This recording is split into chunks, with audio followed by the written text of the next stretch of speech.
Kumbaga, hindi ko na pagmamalaking may tira ako, di ba? Yung iba, nagsasalita lang ng mga ganun para masabing may tira sila, pero wala silang ganun.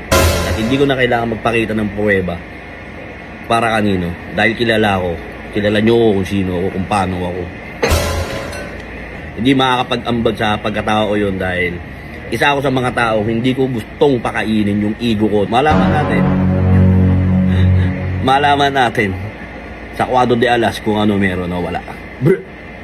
So, kaya ako nag-iisip kayo ng mga issue, na talaga ako sa Cuadro. General, tinatanong ka ng ano? Bubasa ako sa mga comment, tinatanong ka ng mga tao, bakit daw wala ka na sa ano?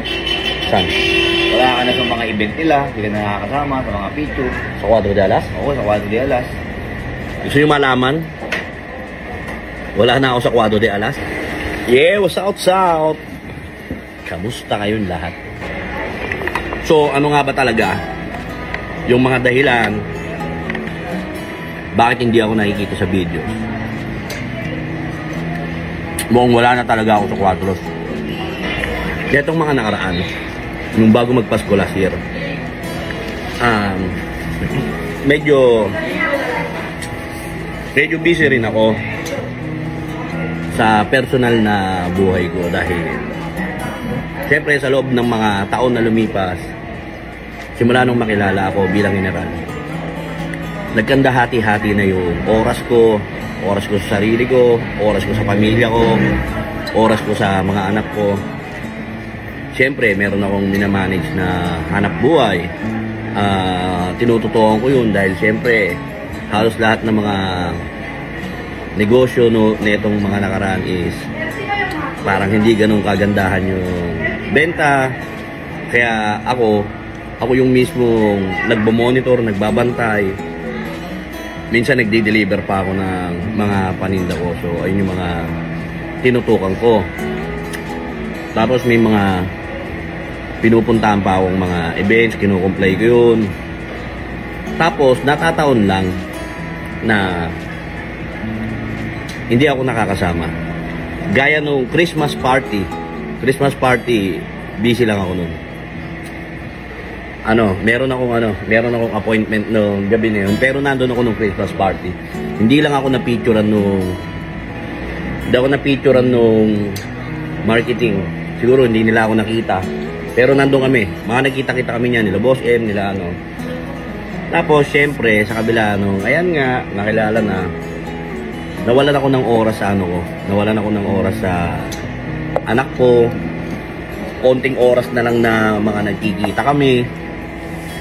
Kaya naisip ko na magkaroon ako ng time sa kanila. Syempre, ang bilis ng panahon. Nung hindi pa ako sikat nun, maliit pa yung bunso ko ngayon. Ang laki na, bilis na magsalita. Nakakasama ko na mag-outing, maglaro. So parang ako sa panahon, napakabilis na sabi ko sa sarili ko, magbibigay ako ng oras para sa mga anak ko. So ayan, lumabas kami lagi, nilalabas ko sila. Ayun. Tapos, syempre, hindi nyo ako nakikita sa video doon sa travel nila sa Mindanao. Andun sila sa Mindanao. Tas ako nasa Boracay kasi meron akong personal na lakad na masasagasaan yung date na dapat na nakasama ako ron. So personal yun, mahalagang oras yun para sa akin na hindi talaga ako makakasama that time. Hindi ako makakasama. Tapos, syempre, pinaghahandaan ko yung Boss Ironman. Dahil ako lang, walang iba na tatakbo sa Boss Ironman. Kundi ako lang, kasama ko yung Wiltech family doon na tatakbo. Dahil sila, mag-aano lang sila yung parang mag-iikot lang sa Mindanao. Ako, tatakbo talaga ako ng Boss Ironman. Siyempre, hindi biro yung pag-prepare para tumakbo ko dun sa Ironman. Siyempre, kailangan mo na nakafocus yung isip mo, wala kang ibang iniisip kundi yung pagdating lang dun sa prestige na motorcycle event na yon. Tapos naka-prepare yung bike, naka-prepare lahat ng mga gadgets mo, ng mga equipments mo, ng mga gears mo. Tapos, inayos ko rin yung mga logistics ng motor ko. Yung motor ko nandoon na sa Mindanao. Tapos, nung paglapag niya nung January 20 yata siya lumapag sa Mindanao. Pina-check ko tapos hindi raw bumubukas, so parang nalobat daw yung motor ko. Siguro aksidenteng na i-on yung susi, nalobat yung battery. So far okay na yung motor ko. So sa mga fans na nagtatanong na kung may issue ba yung Quadro de Alas, walang ganon. Kung meron mang issue, rekta ko nang sasabihin sa inyo. At kung meron mang umi-issue sa Quadro de Alas, siguro spekulasyon lang yun. Di ba? At syempre, tatakbo ako ng Boss Ironman. Sponsor si Ibo Hermes Philippines ulit. At nagkausap na kami ni Hammerman, nagkausap na kami ni Boss M. Napupunta sila sa send-off doon para magbigay ng suporta para sa akin. So, kaya kung nag-iisip kayo ng mga issue, walang issue.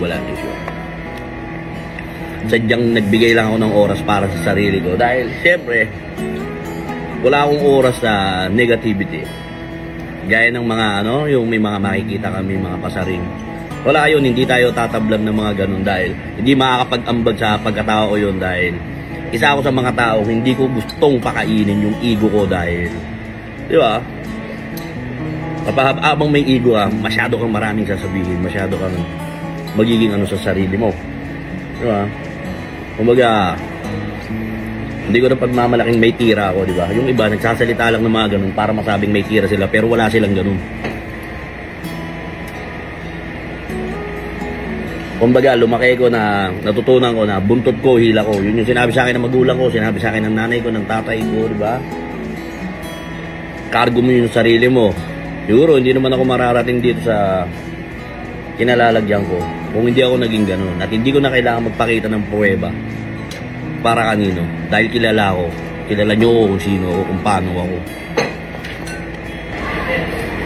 At syempre, bakit hindi ako nakikita sa mga tags, sa mga pictures? Kasi, syempre, mag-expect lang kayo na nandoon ako sa lugar dahil nandun ako sa picture. So, syempre, yung marketing, ang iisipin nun, kung sino yung mga pupunta, ayun lang yung ayun lang yung mailalagay nila para hindi mag-expect.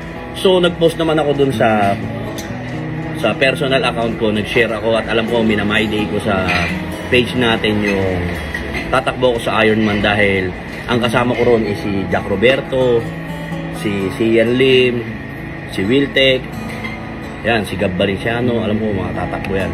Kami mga magkakasama kasi ako lang tatakbo sa Team Graffiti sa Ironman. Yun, so pagdating naman din sa mga sponsorship, minsan may mga sponsors na gusto kaming 5 magkakasama. Tapos may mga sponsors naman na individual lang yung gusto. Halimbawa, si Katagumpay lang gusto. Halimbawa, si Joe lang gusto. Kumbaga, kanya-kanya kami. Wala kaming iisang manager. Kumbaga, halimbawa, ako, may sponsor na gusto sa akin. Kaming dalawa lang yung mag-uusap. Walang ibang may hawak sa akin kundi ako lang yung nakikipag-deal. Ganon din kay Motoronda, ganon din kay Jawo, ganon din kay Hammerman. So pagdating sa sponsorship at saka sa mga brands, hindi talaga kami laging magkakasama doon. Kumbaga, may kanya-kanya kaming may mga kanya-kanya kaming negosasyon pagdating sa mga sponsors na gustong kumausap sa amin. Kumbaga, meron kaming free will kung sino yung kukunin namin, sino yung papaunlakan namin, yung mga ganun ba. Siyempre, magtataka nga naman kayo. Lagi kami magkakasama. Kumbaga, andito lang ako, nagkaroon lang ako ng wake-up call na nawawalan talaga ako ng oras sa mga anak ko. Kaya, minsan hindi na kami nagkakausap ng nanay ko, ng daddy ko. Kumbaga, wala na ng oras. At the end of the day, pag ginapuwan ka na ng antok, tulog ka na, kinabukasan, magtatrabaho ka na. Kaya, kumbaga, yan, pag lumalabas ako, ini-explore ko na yung sarili ko na magkaroon ako ng bonding sa mga anak ko. Siyempre, inaalala nyo sa grupo ng Quadro de Alas. Watak-watak na. Hindi ganun. Kumbaga, nagkaroon na kami ng kanya-kanyang priority sa buhay. May mga time din na si Motoronda busy. May time din na busy si Jawo para sa pamilya niya dahil, di ba, 4 kaming may pamilya. Si Jay, wala namang pamilya. Siyempre, si Jay, Gusto niyang mag-explore sa sarili niya pagdating sa business. Kumbaga, kanya-kanya kaming exploration ngayon. Kumbaga, walang question dito na kung meron kaming gap. Kaya yun, sa mga sponsor na gusto kong kunin, nasa page ko yung nasa page ko yung email address ko. Ako mismo yung sumasagot sa mga inquiries. Yan. Wala akong ibang manager kundi ako lang. Kung meron mang mamamagitan sa akin pagdating sa mga sponsors na gusto ko, ako pa rin yung sasagot nun. Ako lang, walang iba. Kaya sa mga kaibigan tunay natin dyan, ayun lang, nagbigay lang ako ng time talaga sa sarili ko. Tapos, kita-kita tayo sa General Santos City. Ayan, sa Boss Ironman, tatakbo ko sa Mindanao leg. Ayan, so sana nasagot ko yung mga katanungan nyo at mawala na yung mga pangamba nyo na kung wala na ba yung 4 de Alas. Wala lang ako sa SM Butuan dahil meron akong mahalagang meeting at appointment nung araw na yon. Meron akong napakahalaga nun na hindi ko pwedeng ma-miss yun at kaya absent ako dun sa SM Butuan. So mag-iingat kayo palagi sa dakilang manliliga. Ang lahat ng papuri at pagpapala.